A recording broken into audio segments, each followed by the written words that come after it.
Hello, and welcome to This Month on the Railroad, my series where I discuss each month's big train-related news in North America.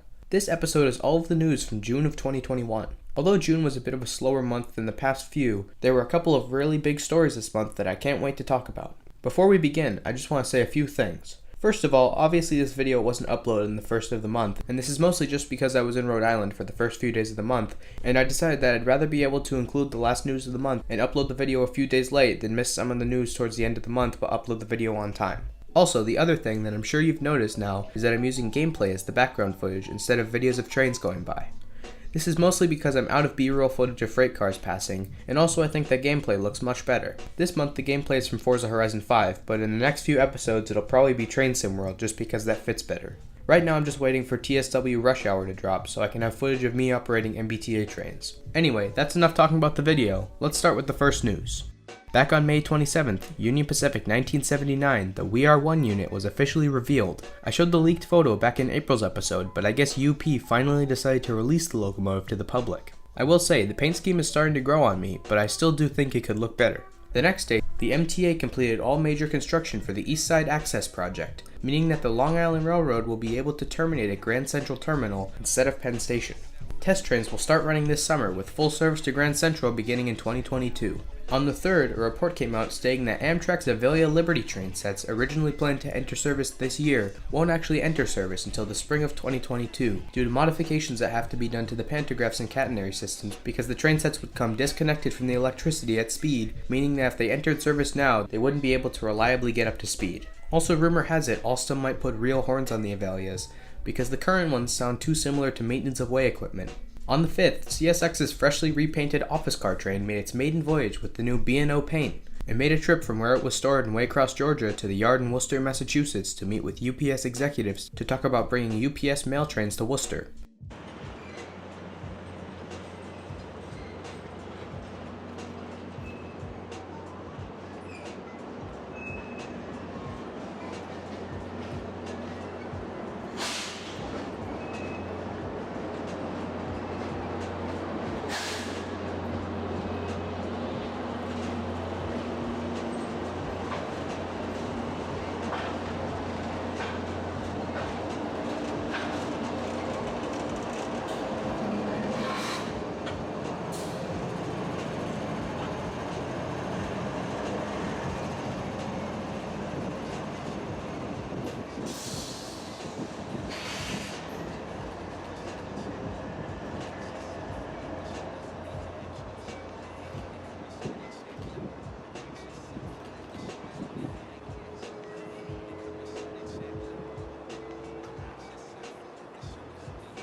I usually don't mention derailments on here because I generally try to keep it pretty positive and also derailments happen all the time, but on the 7th, westbound Norfolk Southern Intermodal Train 21G derailed just west of Horseshoe Curve, making it the 3rd derailment in the past few years. This derailment blocked all 3 tracks overnight, causing train delays of about 12 hours. When I go to Altoona in August, I'll probably make a video talking about the effects of these derailments along with precision scheduled railroading.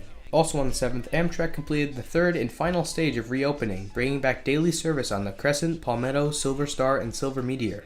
It's nice to see that the world is returning to normal. On the 12th, Amtrak's first ALC-42 began its journey east from the Siemens plant in California. It departed on the California Zephyr and made its way east, arriving in Chicago in time for a press event on the 15th.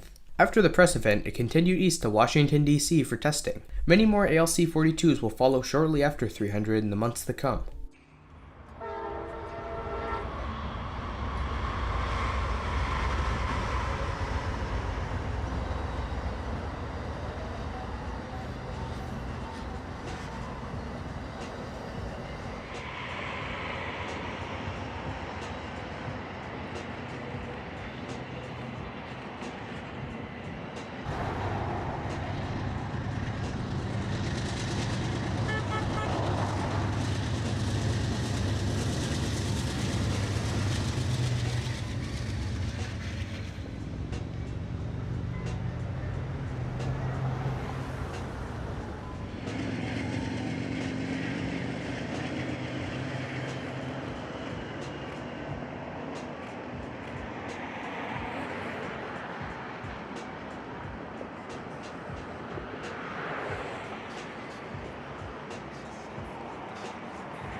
On the same day, the MBTA announced that they would run a Vax Express to provide free COVID vaccines to communities in Massachusetts with low vaccination rates. As far as I know, the MBTA is the first railroad to do this, but I doubt they'll be the last, as this is an interesting idea.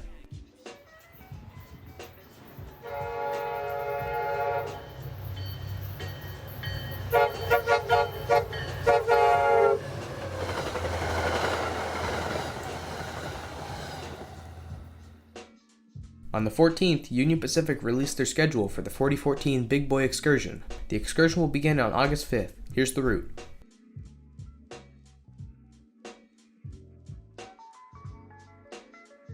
On the 18th, Amtrak began a program to refresh their fleet of Superliner cars, similar to what they did to the Amfleet 1s a few years ago. This will mostly include improving the interiors of the cars, including new lighting, upholstery, and other stuff like that, although I doubt there will be any major changes to the exterior. On the 24th, the Railroaders Memorial Museum of Altoona, Pennsylvania announced that they would be restoring PRR Class K4 number 1361 to operating condition in a $2.6 million project. Over the next few years, this historic K4, dubbed the Spirit of Altoona, will be restored and reactivated in the same city that it was originally built in over 100 years ago. Hopefully in a few years we'll see the 1361 doing mainline excursions much like Norfolk and Western 611 and Nickel Plate 765. On the 30th, more images of Amtrak ALC-42 number 301 surface, this time with all decals and paint details added. Rumor has it 301 will make its way east on the California Zephyr in the first week of July. Finally on the 30th, the Amtrak Avelia Liberty train set went to Boston once again for testing. I'm not sure why it's coming again, as Amtrak already knows what modifications need to be done to the Avelias in order to get them into service, implying that they were already done testing, but I guess they're going to test in Boston again, so I'm not complaining. Finally, the last bit of news from June was that the first few MTA New York Subway R211 cars were unveiled. These new cars are part of an order of 535 cars from Kawasaki. These cars will soon replace the R46s. So that's June. Again, there wasn't that much news this month, but there was news that we've all been waiting for since last year with the next generation of Amtrak diesel locomotives.